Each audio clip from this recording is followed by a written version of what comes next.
আমি গতকালকে দেখেছিলাম একটা হাসান আব্দুল্লাহ একটা ভিডিও দেখছিলাম, সেই কুমিল্লাকে বিভাগ করে ফেলছে কিভাবে। সেই বলছে যে সেই আসিফ মাহমুদ হচ্ছে সরকারে আছে, আসিফ নজরুল কুমিল্লার, তারপরে হচ্ছে বিএনপির খন্দকার মোশাররফ কুমিল্লার, এরকম অনেক জামাতের নায়েবে আমির কুমিল্লার, এগুলা বলে বলে সেই কুমিল্লার পক্ষে কথা বলছে। তো এখন ভাইয়া হাসান আব্দুল্লাহ, আপনি যে বৈষম্য বিরোধী আন্দোলন করছেন, আপনি সেটা বিশ্বাস করেন? আপনি যদি বিশ্বাস করেন তাহলে আপনার মুখে এই কথাটা কোনোভাবে শোভা পায় না। আপনি এখন পাওয়ারে আছেন, কিংস পার্টির সদস্য নেতা, সেই কারণে আজকে আপনি চাচ্ছেন যে আপনার জোর প্রয়োগ করে, আপনার বল প্রয়োগ করে আপনি কুমিল্লাকে বানানোর জন্য। কেন ভাই? আপনি কি কারণে কুমিল্লা যোগ্য? আপনার কাছে কি সেই পয়েন্টগুলো আপনি তো দেখি না আপনি তুলে ধরেছেন। কি কারণে কুমিল্লা যোগ্য হওয়া উচিত, মানে বিভাগ হওয়ার? প্রথমত হচ্ছে যে কুমিল্লা যদি বিভাগ হয়, কুমিল্লার সাথে যাবে কে? আপনাকে সে উপলব্ধি আছে? কোন জেলাগুলো কুমিল্লার সাথে যেতে চায়? আপনাদের ভাষাগত, হ্যাঁ ভাষাগত বা আপনাদের ঐতিহ্যগত পথ কত দূর, এটাকে আপনি জানিয়েছেন? কি আছে? আপনার ঢাকা চিটাগাং হাইওয়ে রোডের মধ্যে পড়ে গিয়ে অবকাঠামো যা উন্নত হয়েছে, সিটি কর্পোরেশনটা পেয়েছেন, এইটাই আপনাদের সম্বল। এছাড়া আর কি? আপনাদের অর্থনীতির সোর্স কি? কিছুই না। তাছাড়া আপনারা যদি বিভাগ হন, রাষ্ট্র যদি আপনাদের এখানে যদি কুমিল্লায় যদি বিভাগ করে, তাহলে রাষ্ট্রের কি উপকার বয়ে আনবে এখান থেকে? রাষ্ট্রের কি কোনো উপকার আছে? মানে কি অর্থনৈতিক প্ল্যান কি, মানে কি পাবে?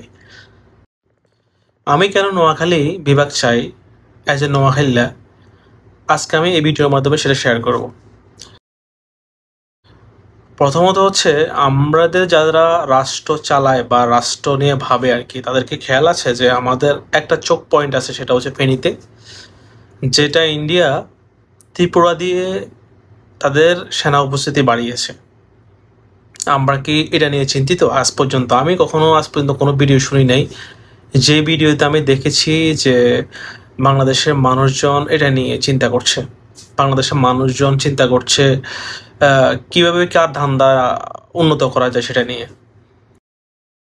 ও এবার আসুন, আমি নোয়াখালী বিষয়ে আপনাকে বলছি যে রাষ্ট্র কিভাবে উপকৃত হতে পারে নোয়াখালীকে বিভাগ করার মাধ্যমে। নোয়াখালী বিভাগ করলে অবশ্যই বৃহত্তর নোয়াখালী বিভাগে আসবে, লাইক লক্ষ্মীপুর ফেনী অবশ্যই আসবে নোয়াখালী বিভাগের অন্তর্ভুক্তিতে, সাথে কুমিল্লা কিছু অংশ আসবে, সাথে চাঁদপুরকেও নেওয়া যেতে পারে।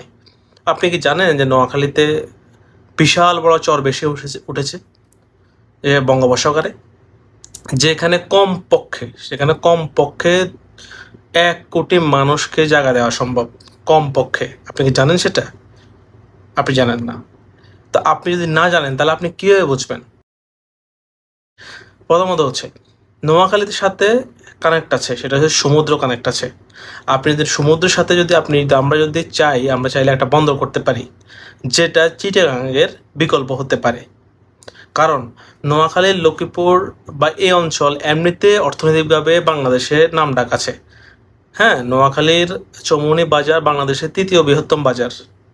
তো সেখান থেকে এই অঞ্চলের পাইকারিভাবে যে প্রোডাক্টগুলো তারা ডিস্ট্রিবিউট করে, সেটার বৃহত্তম বাজার হচ্ছে নোয়াখালী, ব্যায়ামগঞ্জ, চৌমুহনী, তারপর হচ্ছে ফেনী। তো আপনি এই দুটো জিনিসকে আপনার অর্থনৈতিক ভাবে কেন্দ্র করতে পারেন। দ্বিতীয়ত হচ্ছে নোয়াখালীতে প্রচুর পরিমাণে বা সারা বাংলাদেশের প্রচুর পরিমাণে শিল্পপতি আছে, যেটা নোয়াখালী থেকে বিলং করে। হ্যাঁ, সেটা আপনার চিন্তার বাইরে। আপনি যদিও বা চিলড্রেন পার্টি, আপনার এগুলো জানার কথা না, তো একটু জেনে নেবেন কি আমাদের একটা সেনাঘাঁটি প্রয়োজন।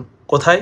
সেটা ফেনীর নোয়াখালীর মাঝখানে আশেপাশে একটা সমান দূরত্বে। কারণ যে আমাদের যে চোখ পয়েন্টটা আছে, যেটা ত্রিপুরা থেকে খুব অল্প একটা জায়গা, এই জায়গাটা কিন্তু ভারতের থ্রেটে থাকে। এই জায়গাটার সাথে ভারতের সাথে যদি আমাদের কখনো যুদ্ধ হয়, না হলে কোনো ঝামেলা হয়, ভারত যদি আমাদের অর্থনীতিকে ধ্বংস করতে চায়, বা যদি 1 মাস এই চোখ পয়েন্টটা যদি কোনোভাবে অস্থিতিশীল করে রাখে, তাহলে আমাদের যে আমাদের যে সাপ্লাই চেন বন্দর ভিত্তিক, সেটা কিন্তু সম্পূর্ণ কলাপস করবে।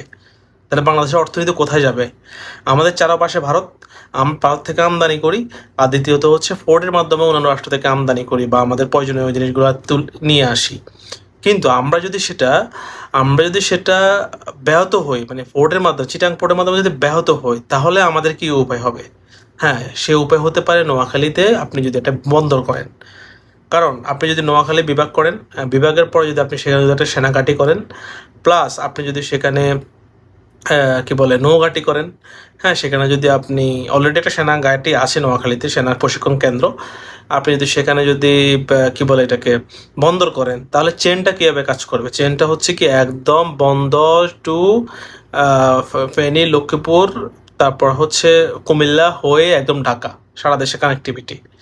আমাদের চট্টগ্রাম ফোর্টের উপর লোড কমবে, প্লাস এখানে যে বিশাল একটা চর বেশি উঠেছে, সেখানে আমরা কিন্তু করতে পারি বিশাল বড় ইকোনমিক জোন, যেটা বাংলাদেশের অর্থনৈতিক চেহারাই বদলে দেবে। হ্যাঁ, বিশাল ইকোনমিক জোন। দ্বিতীয়ত হচ্ছে নোয়াখালীর মানুষ সারা পৃথিবীতে ক্রিয়েটিভ, এটা মানে নতুন করে বলার অপেক্ষা রাখে না, এটা সারা দুনিয়ায় জানে, সারা দুনিয়ায় চিনে নোয়াখালীর মানুষকে তারা কতটা ক্রিয়েটিভ। তারা যদি বিভাগীয় মর্যাদা পায় আর বিভাগীয় সুযোগ সুবিধা যদি তারা যদি তাদের প্রত্যেক থাকে, চিন্তা করতে পারবেন নোয়াখালী তো এখানে বিজনেসের একটা হাব হয়ে যাবে, এবং কি আপনার কুমিল্লার আপনাদের যারা আছে সেগুলা এখানে এসে চাকরি বাকরি করতে পারবে, সমস্যা নেই, ব্যবস্থা করে দেব। নোয়াখালী যে ভাষাগত ঐতিহ্য, আপনি দেখেন একটা জেলা নোয়াখালী, অথচ সে অলওয়েজ ভাষাগত যে ঐতিহ্য, ভাষাগত যে কি বলে লোকসঙ্গীত বা লোকগীত বা মানে ভাষা, এই ভাষাটা বিস্তৃত হচ্ছে সারা বাংলাদেশের মানুষের কাছে। নোয়াখালী ভাষাটা একটা আর্ট আছে, সে আর্ট প্রতিটা মানুষ জানে, এটা হচ্ছে নোয়াখালী অ্যাকসেন্ট। এবং কি এই কারণে হলেও নোয়াখালী একটা বিভাগের দাবি রাখে। তারপর হচ্ছে ইতিহাস ঐতিহ্য, নোয়াখালী শুরু হচ্ছে সেই 1800 খ্রিস্টাব্দে, নোয়াখালী সে ঐতিহ্য। ব্রিটিশ আন্দোলনে নোয়াখালীর অংশগ্রহণ আছে, ওই সময় নোয়াখালীতে একটা গান্ধী আশ্রম আছে, নোয়াখালীকে ভারতের প্রধানমন্ত্রী চেনে। হ্যাঁ, আপনাদের এই যে আপনারা চিন্তা করছেন আপনারা এখানে বিভাগ করবেন, ভাই আপনি বিভাগ করার দরকার নাই তো, আপনাদের সিটি কর্পোরেশন অলরেডি আছেন, আর আপনার বিভাগ করার মতো আপনার জায়গা কই?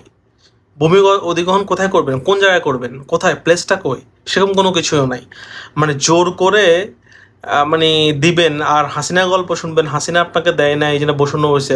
হাসিনা দেওয়ার কি, হাসিনা ছিল পুরোটাই অবৈধ। আপনি চিন্তা করেন এটা ন্যায্য কিনা? এটা কোনোভাবে ন্যায্য না, এটা কোনোভাবে ন্যায্য না। যদি আপনি বৈষম্য বিরোধী আন্দোলনে বিশ্বাস করেন, তাহলে এটা কোনো দিক থেকে ন্যায্য হতে পারে না। এটা হচ্ছে আমার বক্তব্য। নোয়াখালী অলরেডি হোল্ড করছে অ্যাজ এ জেলা, তারা অলরেডি ওদের কাছে একটা বিজ্ঞান ও প্রযুক্তি বিশ্ববিদ্যালয় আছে, মেডিকেল কলেজ আছে, সেনা প্রশিক্ষণ ক্যাম্প আছে। হ্যাঁ, মানে একটা বিভাগ হওয়ার দৌড়ে যত রকমের ফ্যাসিলিটাইজ যে ব্যাপারগুলো আছে, সেগুলো সকল কিছু নোয়াখালীর কাছে আছে। প্লাস জমি অধিগ্রহণ নোয়াখালীর জন্য খুব সহজ, সব কিছু রেডি আছে। ইভেন কি সামরিক ক্ষেত্রে, অর্থনৈতিক ক্ষেত্রে, ভৌগোলিক অবস্থান, তারপর হচ্ছে আপনার ভাষাগত ঐতিহ্য, এই সকল কিছু বিবেচনা করলে নোয়াখালী অবশ্যই আগে থাকে। হাসনাত আবদুল্লাহ আপনাকে বলছি, হ্যাঁ, ক্ষমতার অপব্যবহার নোয়াখালী মানুষ মানবে না। নোয়াখালী বিভাগ চাই, নোয়াখালী বিভাগ হতে হবে। ধন্যবাদ সবাইকে।